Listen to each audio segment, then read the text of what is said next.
پھر اللہ تبارک و تعالیٰ نے آگے ارشاد فرمایا حضرت آدم کی پیدائش کا واقعہ. کچھ مفسرین نے لکھا ہے اللہ نے مشورہ کیا تھا فرشتوں سے، وَإِذْ قَالَ رَبُّكَ لِلْمَلَائِكَةِ إِنِّي جَاعِلٌ فِي الْأَرْضِ خَلِيفَةً.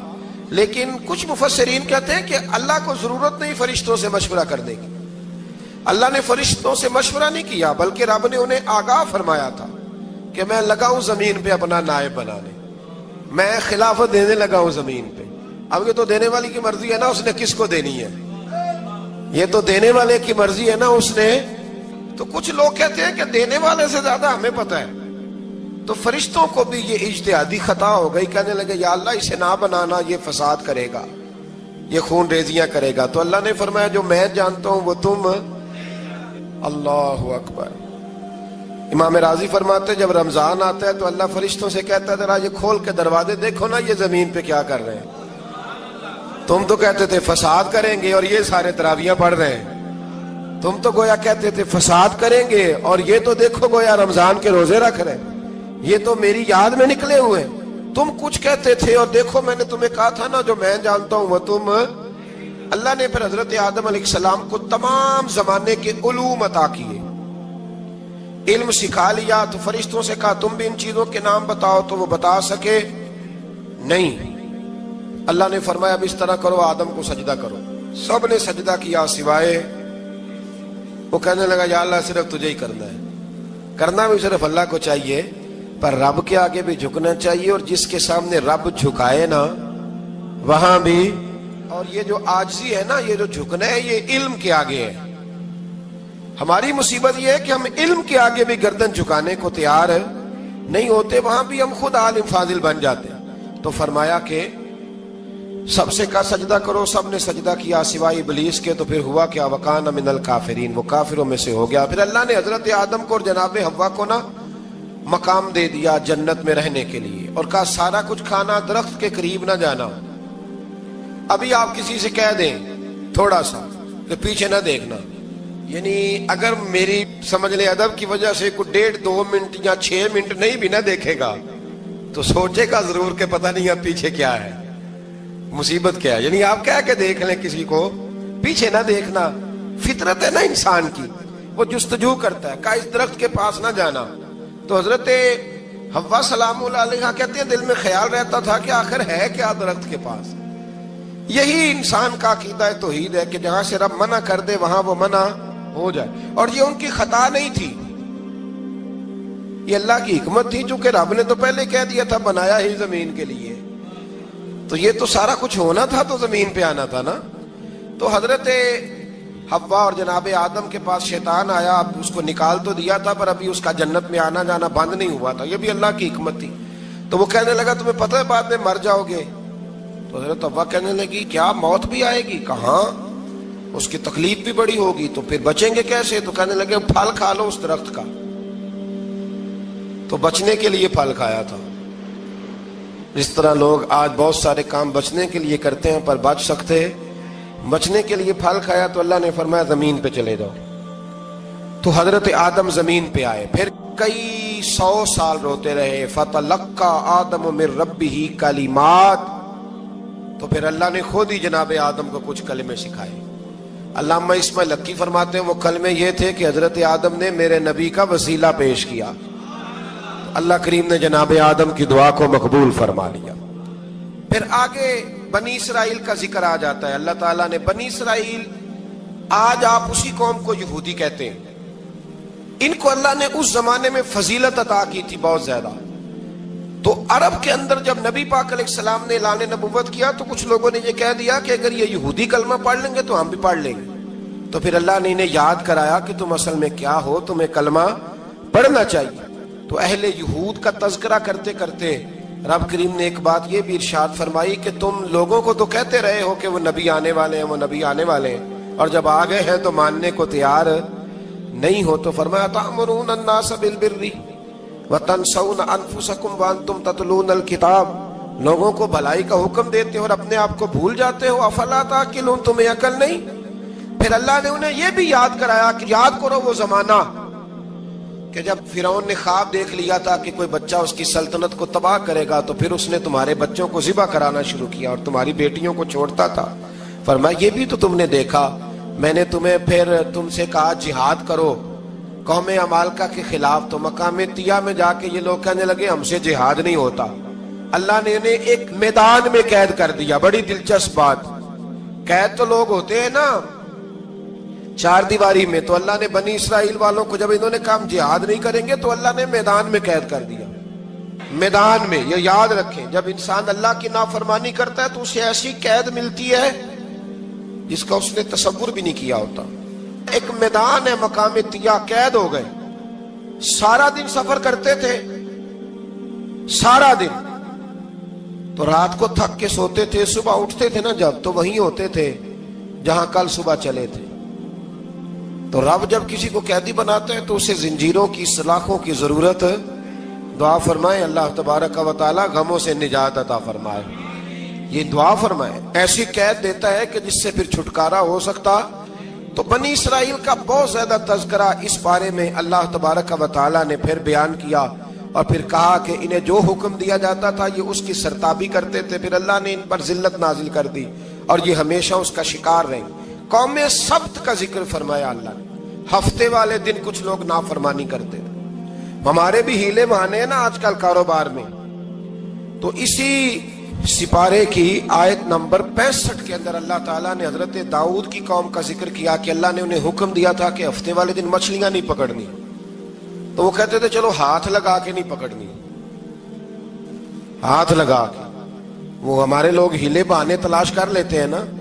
وہ بڑے جناب انشورنس والا آ گیا, اب وہ بینک والا آ گیا, وہ فلانے صاحب آ گئے, وہ تروڑ مروڑ کے کہانیاں باتیں, اور پھر ہمیں بھی رستے مل جاتے ہیں بچنے کے. مفتی صاحب نے کہہ دیا تھا ایک مولانا سے میں نے ان کو کہا ہفتے والے دن مچھلیاں نہیں پکڑنے کا. نہیں پکڑتے, چھوٹے چھوٹے حوض بنا لیے. تو مچھلیاں زیادہ آتی تھی اس دن, یہ بھی اللہ کی قدرت تھی. نماز کے وقت گاہک زیادہ آتے ہیں, یہ اس کی قدرت ہوتی ہے. تو وہ مچھلیاں حوض میں جمع ہو جاتی ہیں. یوں سمجھ لیں کہ جال انہوں نے لگا لیے ہوئے تھے, تو جال میں وہ پھنستی رہتی تھی, حوضوں میں آتی رہتی تھی. ہفتے کو نہیں پکڑتے تھے, اتوار کو پکڑ لیتے تھے. تو پھر اللہ نے انہیں سزا دی. فرمایا تماشے کرتے ہو اللہ کے حکم کے ساتھ. کیا سزا دی؟ فَقُلْنَا لَهُمْ كُونُوا قِرَادَةً خَاسِئِينَ. فرمایا بندر بن جاؤ دھتکارے ہوئے. جو رزق حرام طریقے سے کماتے تھے رب انہیں بندر بنا دیتا تھا.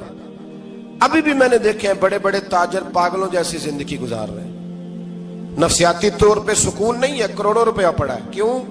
اس لیے کہ رب کے بتائے ہوئے طریقے کے مطابق تجارت نہیں کرتے. آگے ایک اور دلچسپ بات آ گئی. بنی اسرائیل کے اندر نا ایک شخص نے اپنے چچا کو قتل کر دیا جائیداد کے لیے. یہ دیکھیں کب سے لوگ جائیداد کے لیے قتل کرتے آ رہے ہیں. چچا کو قتل کر دیا, اور قتل کر کے حضرت موسیٰ علیہ السلام کے پاس آئے کہ میرے چچا کو کسی نے قتل کر دیا ہے, تو بتائیں کیا کرنا ہے. تو آپ نے فرمایا کہ گائے ذبح کرو اور اس کا ایک ٹکڑا مقتول کو مارو, مرنے والے کو. وہ خود اٹھ کے بتا دے گا مجھے کس نے قتل کیا ہے. اب ارادہ نہیں تھا گائے ذبح کرنے کا تو بہانے کرنے لگے. ارادہ نہیں نہ ہوتا تو پھر کیا ہوتے ہیں, کہنے لگے گائے کس طرح کی ہو, بوڑھی ہو کہ بچی ہو, رنگ کیسا ہو, جوان ہو کہ چھوٹی ہو, حال میں ایک دفعہ چلنا سیکھ گئی ہو یا ابھی نہ سیکھی ہو. تو بتاتے گئے تو رب بھی شرطیں بیان کرتا گیا. گہرے زرد رنگ کی ہو, حال کے اندر اسے نہ چلایا گیا ہو, پانی نہ نکالا گیا ہو, نہ بچی ہو نہ جوان ہو, اس کے درمیان ہو. یہ ساری شرطیں کہاں پائی جاتی تھی؟ حضرت موسیٰ علیہ السلام کی قوم کا ایک شخص تھا جو اللہ کا ولی تھا. وہ جب انتقال کرنے لگا نا, اللہ اکبر, دیکھو رب ولیوں کی اولادوں پر بھی کتنا فضل فرماتا ہے. وہ جب انتقال کرنے لگا تو ایک اس کے پاس چھوٹی سی بچیا تھی, گائے کی بچی. اس نے جنگل میں چھوڑ دی. کہنے لگا یا اللہ میں تیرے نام پہ چھوڑتا ہوں, میرا بچہ جوان ہو جائے تو اسے دے دینا, اور تو سرمایہ ہی کوئی نہیں. بچہ بڑا ہوا تو بچہ بھی بڑا نیک تھا, اپنی ماں کا بڑا فرما بردار تھا. اس کی ماں نے کہا بیٹا تیرے باپ نے ایک گائے چھوڑی تھی. تو بچہ جنگل میں گیا اور جا کے کہنے لگا اے اللہ میری گائے مجھ سے ملا دے. تو رب کریم نے وہ گائے واپس کر دی. وہ گائے گھر لے آیا. اب وہ کہنے لگا اما بیچ دوں، تو اما کہنے لگی بیٹا میرے پوچھے بغیر نہ بیچنا۔ کئی دفعہ گاہک لگے پر اس نے کہا جب تک میری اما نہ کہے گی میں بیچوں گا۔ ادھر بنی اسرائیل والے شرطیں جتنی گائے کے بارے میں پوچھ چکے تھے وہ ساری اسی گائے میں پائی جاتی تھی، تو یہ ڈھونڈتے ڈھونڈتے وہاں پہنچ گئے، تو کہنے لگے گائے چاہیے، تو اس نے کہا بھی تمہاری مرضی سے نہیں، قیمت میری مرضی کی۔ ایک مفسر نے تو یہاں تک لکھا ہے کہ اس نے کہا گائے ذبح کر کے نا، تو جتنا گائے کے اندر گوشت ہوگا نا اتنا ہی کھال کے اندر تم مجھے مال بھر کے دو گے، اتنے سکے بھر کے دو گے، اتنی اشرفیاں بھر کے دو گے تو پھر تمہیں گائے دوں گا۔ تو پھر یہ گائے انہیں ملی اور یہ گائے لے کر کے آئے۔ زیادہ سوالات نہ کرتے تو زیادہ الجھتے نہ۔ ہم بھی دین کے معاملے میں بڑے سوال جواب کرتے ہیں، اتنا سوال کریں جتنی اس کی ضرورت ہے۔ ان لوگوں نے سوالات زیادہ کیے تو پھر الجھ زیادہ گئے۔ تو میرے بھائی اس کا ذکر بھی اللہ تبارک و تعالیٰ نے پہلے پارے کے اندر بیان فرمایا۔ پھر اللہ کریم نے فرمایا کہ کچھ ایسے لوگ بھی ہیں یہودیوں میں سے جن کا دعویٰ ہو گیا ہے کہ ہم اللہ کے بڑے پیارے ہیں۔ فرمایا یہ صرف ان کے منہ کی باتیں ہیں، یہ تو قیامت میں پتہ چلے گا نا کہ اللہ کا پیار کس کے ساتھ زیادہ ہے۔ اور پھر یہ بھی یہودیوں نے دعویٰ کیا ہے، اسی پارے میں اللہ فرماتے ہیں کہ ان کا دعویٰ ہے کہ ہم اللہ کے بڑے پیارے ہیں، جنت میں ہم ہی جائیں گے۔ تو اللہ فرماتا ہے پھر مرنے کی دعا تو کرو، جنت میں تو مر کے جانا ہے نا۔ لیکن رب فرماتے ہیں یہ کبھی مرنے کی دعا نہیں کریں گے، اس لیے کہ انہیں پتہ ہے کہ ہم نے آخرت کے لیے کیا بھیجا۔ لے جی پہلا حکم آ گیا یا ایھا الذین آمنوا کہہ کے، پہلی آیت قرآن پاک کی پہلے سپارے میں پہلی آیت جس میں اللہ نے کہا یا ایھا الذین آمنوا، تو پہلا حکم آمنوا کہہ کے۔ آیت نمبر 104 میں جو اللہ نے حکم دیا ہے نا وہ نبی پاک کی تعظیم کا حکم ہے۔ پہلا حکم ہی اللہ نے حضور کی عزت اور ناموس کا ارشاد فرمایا۔ پہلا اس ترتیب کے لحاظ سے وہ ہوا یہ کہ جب نبی پاک کو بات ارشاد کرتے تو صحابہ کرام اٹھ کے عرض کرتے رائینا یا رسول اللہ، حضور سمجھ نہیں آئی ذرا رعایت کر دے۔ تو یہودیوں کی عبرانی زبان کے اندر نہ ذرا کھینچ کے پڑھتے تھے رائینا، تو اس کا معنی بنتا تھا معاذ اللہ اے ہمارے چرواہے، بکریاں چرانے والے کو بھی وہ رائینا کہتے تھے۔ تو جب صحابہ یہ کہنے لگے تو اللہ نے منع ہی کر دیا، فرمایا میرے محبوب کے غلاموں اس لفظ کے پیچھے چھپ کے، اس لفظ کے پیچھے چھپ کے لوگ میرے نبی کی بے ادبی کر جاتے ہیں، تو جس لفظ کا کوئی ایک معنی بے ادبی والا بنتا ہو وہ لفظ بھی میرے نبی کے لیے نہ کہو، لفظ وہ والے کہو جس میں کوئی بے ادبی کا معنی نکلے نہ۔ یہاں لوگوں نے بڑے بڑے لفظ نہیں بول دیے پھر کہتے میرا مطلب یہ تھا، میرا مطلب وہ تھا، تو تو نے وہ لفظ بولا کیوں جس کا کوئی غلط مطلب بھی نکل سکتا تھا۔ اللہ نے فرمایا یا ایھا الذین آمنوا لا تقولوا رائینا، اے ایمان والو رائینا کہو ہی نہ۔ تو یا اللہ کیا کہیں؟ فرمایا وقولوا انظرنا، تم کہو یا رسول اللہ ایک نظر فرمائیے، انداز دیکھیے، انظرنا ایک نظر۔ تو ہمارے بزرگ تو پہلے بڑے پیار والوں نے کہہ دیا یا رسول اللہ انظر حالنا، کہتے کہاں سے لاتے ہو جملے؟ میں نے کہا اللہ کی کتاب سے۔ یا رسول اللہ انظر حالنا یا حبیب اللہ اسمع قالا، تو تم کہو انظرنا محبوب نظر کرم کرے، واسمعوا، اور کیا ضرورت ہے دوبارہ پوچھنے کی؟ اللہ کہتا ہے پہلے ہی دھیان سے سنا کرو، پہلے ہی واسمعوا، پہلے ہی احتیاط سے سنو، وللکافرین عذاب علیم، اور کافروں کے لیے دردناک عذاب ہے۔ لے جی اسی پارے میں اللہ تبارک و تعالیٰ نے پھر اہل یہود کا ذکر کیا، تو یہود کہنے لگے کہ ہم حضرت ابراہیم کے ماننے والے ہیں، تو اللہ کریم نے وہ بھی ذکر کیا کہ میں نے تو ابراہیم کو آزمایا ہے، وَإِذِ ابْتَلَىٰ إِبْرَاهِيمَ رَبُّهُ بِكَلِمَاتٍ فَأَتَمَّهُنَّ، ہم نے ابراہیم کو کچھ چیزوں سے آزمایا ہے، وہ ہماری آزمائش پہ پورے اترے۔ قَالَ إِنِّي جَاعِلُكَ لِلنَّاسِ إِمَامًا، تو پھر ہم نے انہیں کہا کہ ہم آپ کو پوری دنیا کا امام بنائیں گے۔ وہ آزمائش کیا تھی؟ آگ میں جانا بھی آزمائش، بیٹے کا نہ ہونا بھی آزمائش، بیٹا ہوا تو پھر اسے وادی غیر ذی زرع میں چھوڑ کے آنا بھی آزمائش، بڑا ہوا تو پھر ذبح کرنا بھی آزمائش۔ فرمایا جہاں جہاں آزمایا ہے نا ابراہیم ہماری آزمائش میں پورے اترے۔ فرمایا تو مفت میں حضرت ابراہیم کی اولاد بنتے ہو اور ان کا نام لیتے اور ان کے ساتھ اپنا تعلق بناتے ہو، دیکھو تو صحیح وہ کتنی آزمائشوں سے گزرے۔ تو اس کا بھی اللہ نے اسی میں ذکر فرمایا۔ اور پھر وہ بات کرتے تھے حضرت